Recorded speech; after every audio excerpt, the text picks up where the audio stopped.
বিকেল হলে আমরা সবাই অনেক বেশি টেনশনে পড়ে যাই কি নাস্তা তৈরি করব, কি নাস্তা তৈরি করলে সবার অনেক বেশি ভালো লাগবে। তো আজকে সেরকম একটা রেসিপি আপনাদের সাথে শেয়ার করছি, যদিও এটা আমাদের অনেক পূর্ব পরিচিত, তারপরেও একটু শেয়ার করছি। আসসালামু আলাইকুম, হ্যালো এভরিওয়ান, কেমন আছেন সবাই? আলহামদুলিল্লাহ আমি ভালো আছি। আশা করছি আপনারা যে যেখানে আছেন আলহামদুলিল্লাহ ভালো আছেন, সুস্থ আছেন। অনেক সময় অনেকে বলে কি যে পুলি পিঠাটা না আটা দিয়ে তৈরি করলে বা ময়দা দিয়ে তৈরি করলে অনেকক্ষণ পরে সেটা থেতলে যায়, ক্রিস্পি থাকে না। তো আজকে এরকম একটা রেসিপি শেয়ার করতে যাচ্ছি যেটা পুলি পিঠাটা আপনি সংরক্ষণ করে রাখতে পারবেন, আর ভাজার একদিন পরেও সেটা একদম ক্রিস্পি আর ক্রাঞ্চি থাকবে, আর খেতে কিন্তু দারুণ মজা হবে। পুলি পিঠা যদিও বাসায় আমরা সবাই তৈরি করতে পারি, কিন্তু হাতের কাছে থাকা উপকরণ দিয়ে একদম সহজে আজকে তৈরি করছি। তো এই জন্য প্রথমেই এখানে আমি ময়দা নিয়ে নিয়েছি 2 কাপের মতো, আর দিয়ে দিয়েছি স্বাদ মতো লবণ, 1/4 টিস্পুন দিচ্ছি লবণ, আর দিয়ে দিচ্ছি 1.5 টেবিল চামচ তেল। তেলটা একটু বেশি পরিমাণ দিতে হবে, কারণ তেলের উপরে কিন্তু এর ক্রিস্পির যে ভাবটা সেটা চলে আসবে। তেলটা একটু ময়দার সাথে এরকম ঘষে ঘষে তারপর মিক্সড করে দিতে হবে। তেলটা যত ভালোভাবে ময়দার সাথে মিশাতে পারবেন এটা ততটা ক্রিস্পি মানে খাস্তা হবে আর কি খেতে। তো এ পর্যায়ে আমি এরকম হাতের সাহায্যে একটু ঘষে ঘষে ময়দার সাথে না তেলটা মিক্সড করে নিয়েছি। তো এই রকম করেই মিক্সড করতে হবে।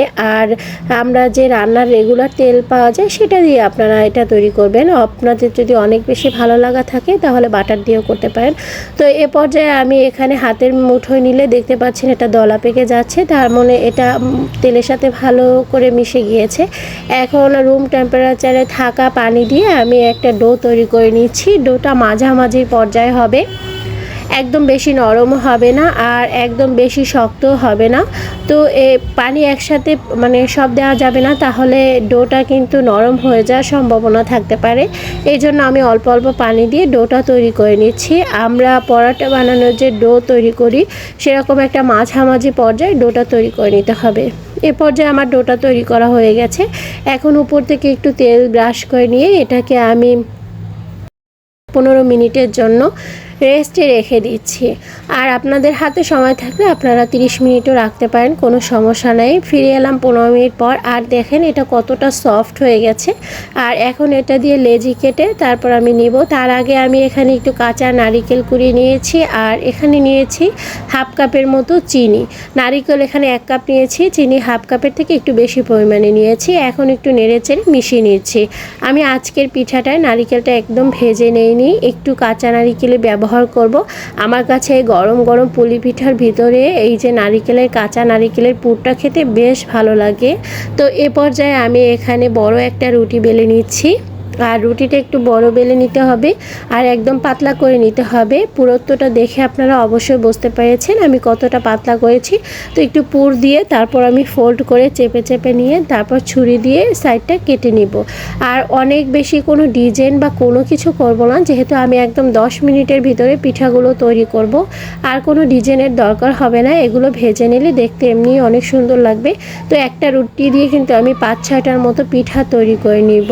আর এটা একদমই সহজ হয়ে যায়, হাতের কাছে থাকা উপকরণ দিয়ে তৈরি করবেন, বাসা সবাই অনেক বেশি খুশি হয়ে যাবে। আপনারও নাস্তা বানানোর টেনশন থেকে একটু হলেও মুক্ত হয়ে যাবেন।